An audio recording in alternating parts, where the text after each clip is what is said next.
Getting too many notifications from Snapchat can get annoying really quickly, especially when your phone keeps buzzing from stories, group chats, and random suggestions. First, open Snapchat on your phone. Now tap on your profile icon in the top left corner. After that, tap the settings icon in the top right. Scroll down until you see notifications and tap on it. Here, Snapchat gives you full control over the types of notifications you receive. You can turn message notifications on or off, manage story alerts, birthday reminders, memories, mentions, friend suggestions, and even group notifications. If you want fewer interruptions, I'd recommend turning off story notifications and friend suggestions first, since those usually create the most unnecessary alerts.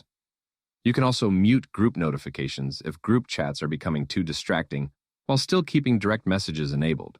Take a moment to go through each option and customize everything based on what you actually want to see. That way, Snapchat feels a lot cleaner and less overwhelming throughout the day. Thanks for watching, and if this video helped you out, make sure to leave a like and subscribe for more Snapchat tips and tutorials.